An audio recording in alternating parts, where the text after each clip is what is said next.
नमस्कार, मैं रेणु प्रीति, संवाद 365 आप देख रहे हैं और क्योंकि उत्तराखंड के संगीत की हम लगातार बात करते आ रहे हैं आपसे, तो उत्तराखंड के संगीत की जब हम बात करते हैं और जब डीजे में वो गीत बजते हैं तो हर किसी के पैर थिरकने को मजबूर हो जाएं, वो है किशन महिपाल जी मेरे साथ मौजूद है। बहुत बहुत स्वागत है आपका संवाद 365 में। दूसरी बार हमारी मुलाकात हो रही है सर। हाँ जी। कैसे हैं आप? मैं अच्छा हूँ, फिट। अच्छा, कैसा चल रहा है संगीत का सफ़र? संगीत का सफ़र देखिए अपने तरीके से तो हम लोग कर ही रहे हैं। बाकी अभी शोज़ कम हो गए। जो पहले क्या होता था कि एक तरफ से शो होता है, एक तरफ से हम अपना रिकॉर्डिंग और अपना शूटिंग चालू रखते थे। अभी क्या हो गया, सारा बंद हो गया है क्योंकि सब अपने जेब से लगाना पड़ रहा है, शो तो हो नहीं रहे। तो बस अभी गीत लिख रहे हैं और कंपोज कर रहे हैं, बना के रखा हुआ है। भविष्य में फिर शोज़ शुरू होंगे, फिर थोड़ा बहुत इनकम होगी तो फिर जाके हम लोग, क्योंकि हम लोग जितने भी कलाकार हैं उत्तराखंड में सब अपने जेब से ही पैसा लगा के करते हैं। और हम लोग बस अभी इकट्ठा मैटर इकट्ठा कर रहे हैं, गीत 2 गीत 3 गीत 8 गीत 10 गीत। तो कोई कंपनी खरीदे तो ठीक है, नहीं खरीदे तो फिर जब शो चालू होगा अपने चैनल से निकालेंगे हम लोग। आज A+ स्टूडियो के वार्षिक उत्सव में आप आए हैं, क्या कहेंगे? देखिए बहुत अच्छा लग रहा है कि हमारे मित्र का ही एक स्टूडियो है A+ स्टूडियो, और बहुत सारे गीत मैंने वहाँ से निकाले, रिकॉर्ड कर रहे हैं। और इस स्थिति में भी वो इतना बड़ा समारोह कर रहे हैं, वार्षिक उत्सव कर रहे हैं। अपने तीसरा हो गया, वो साल पूरा हो गया उनको। और एक मित्र की इतनी कामयाबी पे बहुत अच्छा लगता है, इसलिए मैं आज आया भी। मैं थोड़ा सा अस्वस्थ भी रहा हूँ, थोड़े दिनों पहले कोविड हो गया था मुझे, तो फिर भी मैं आया उनके कामयाबी पे और उनके साथ शेयर कर रहे हैं अपनी खुशी। बिल्कुल सर, क्योंकि कोविड की वजह से स्वास्थ्य पर भी, आर्थिकी पर भी काफ़ी प्रभाव पड़ा है इस बीच कई लोगों के ऊपर। अगर हम बात करें आगे, क्या कुछ उम्मीदें हैं आपसे, क्योंकि अब चुनाव हुआ था, नतीजे आएंगे, नई सरकार आएगी, क्या कुछ कहने वाले हैं इसको लेकर? देखिए मैम, सरकार नतीजे आए ना आए इससे आर्टिस्टों को फ़र्क नहीं पड़ता है। सरकार कांग्रेस की आए, सरकार बीजेपी की आए, इससे कोई फ़र्क नहीं पड़ता आर्टिस्टों को। आर्टिस्ट फिर भी अपना स्ट्रगल कर रहा है। और मुझे 22 साल, ये 22वां साल है, मैं 22 साल से स्ट्रगल कर रहा हूँ। मुझे कभी सरकार ने कोई मदद नहीं करी, और मुझे ही नहीं, किसी भी आर्टिस्ट को किसी ने करी नहीं। अभी चुनाव नतीजे आ रहे हैं, होंगे क्या परिणाम होगा, कौन किसकी सत्ता बनेगी, इससे हमको कोई फ़र्क नहीं पड़ता। हमारा कोई जानने वाला भी मंत्री बनता है, वो भी कुछ नहीं करता है। तो इस बात, ये दुर्भाग्य है आर्टिस्टों का कि यहाँ की सरकार हमारी इंडस्ट्री के लिए काम नहीं कर रही है। और जो कलाकार हैं ना, बिल्कुल कई कलाकारों ने कोविड के बाद काम करना छोड़ दिया है, फैक्ट्रियों में काम करना शुरू कर दिया लोगों ने, क्योंकि अपना आजीविका, अपने परिवार तो देखना ही है लोगों को। कई लोग गांव चले गए तो गांव से वापस ही नहीं आ रहे, बोल रहे वहाँ देहरादून आके क्या करेंगे भैया, खाली किराया लग रहा है, कमरे का किराया लग रहा है, और ये खाना पीना निकालना मुश्किल हो रहा है। तो कई ऐसे लिरिसिस्ट, कई ऐसे जो बैक में हमारे साथ कोरस गाते थे, कई ऐसे वाद्य यंत्र बजाते थे, वो लोग गाँव से आ ही नहीं रहे। यार भाई, एक शो के लेके आना है, और शो में मिलता कितना उनको, 1500-2000 रुपये, तो महीना भर फिर बैठना है।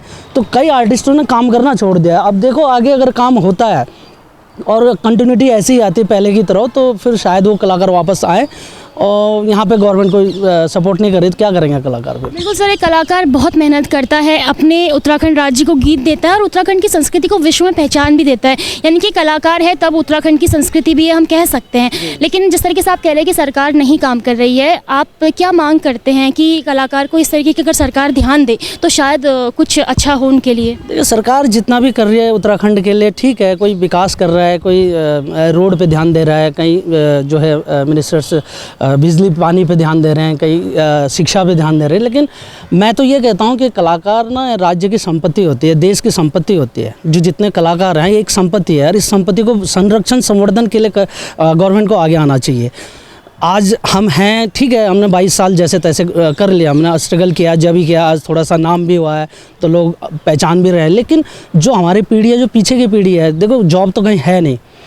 बीटेक करने वाले लोग गायकी में आ गए और बहुत अच्छा गा भी रहे हैं, क्योंकि जो यूथ जनरेशन के जो सिंगर्स आ रहे हैं वो सीख के आ रहे हैं। मतलब तो उनका जड़ मजबूत है, बेस अच्छा है, तो वो, लेकिन जब सपोर्ट नहीं मिलेगा उनको तो वो भी कुछ नहीं कर सकेंगे। एक दिन एक गाना गाएंगे, 2 गाना गाएंगे, 3 गाना गाएंगे, 4 गाने के बाद फिर बैठ जाएंगे।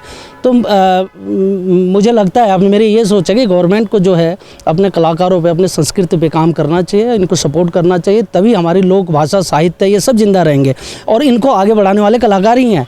कोई मिनिस्टर संस्कृति को आगे नहीं, संस्कृति मंत्री बनने से वो अपनी भाषा को कैसे बचाएगा? कलाकारों को इकट्ठा करेगा, साहित्यकारों को इकट्ठा करेगा। तो ये चीज़ें तभी होंगी जब ये लोग रहेंगे पीछे। तो दूरस्थ क्षेत्र नीतीमाणा से आप आते हैं, बल्कि आपकी नहीं कई कलाकारों की है ये पीड़ा कि कलाकारों की तरफ उतना ध्यान नहीं दिया जाता है। चलिए आपके गीतों की बात कर लेते हैं, क्योंकि कई गीत हैं जिसने थिरक रहे हैं आज डीजों में, जो हमारी उत्तराखंड की जनता है। गीत सुना दीजिए दर्शकों को आप। हाँ, ये जनता का प्यार है कि हम लोग जो भी स्ट्रगल कर रहे हैं उनका प्यार मिलता है, इसीलिए 22 साल तक मैं टिका रहा हूँ। वरना मैं भी कहीं पान बेच रहा होता है या दुकान खोल के कहीं प्रॉपर्टी डीलर किसी का मतलब कमीशन खोरी कर रहा होता है। ये है तो पब्लिक का प्यार मिला, उसके लिए थैंक यू। और एक गीत पब्लिक ने अभी हाल ही में एक गीत आया था, उसे लोकगीत है, उसे काफ़ी प्यार दिया, वो सुनाता हूँ आपको। रंग मा भलो बंगाला चूड़ी, रंग मा भलो बंगाला चूड़ी, क्या ही रंग की बंगाला चूड़ी, क्या ही रंग की बंगाला चूड़ी, कोई मोलोल बंगाला चूड़ी,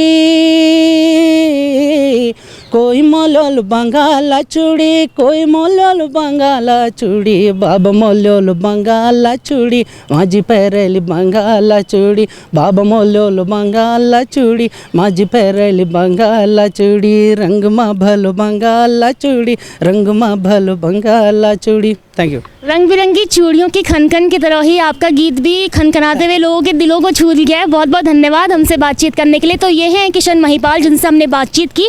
कैसा लगा आपको ये बातचीत का छोटा सा अंश जरूर बताइएगा, कमेंट कीजिएगा और देखते रहिए संवाद 365। मेरे अनुपति कैमरा पर्सन राकेश कड़िया के साथ संवाद 365 देहरादून।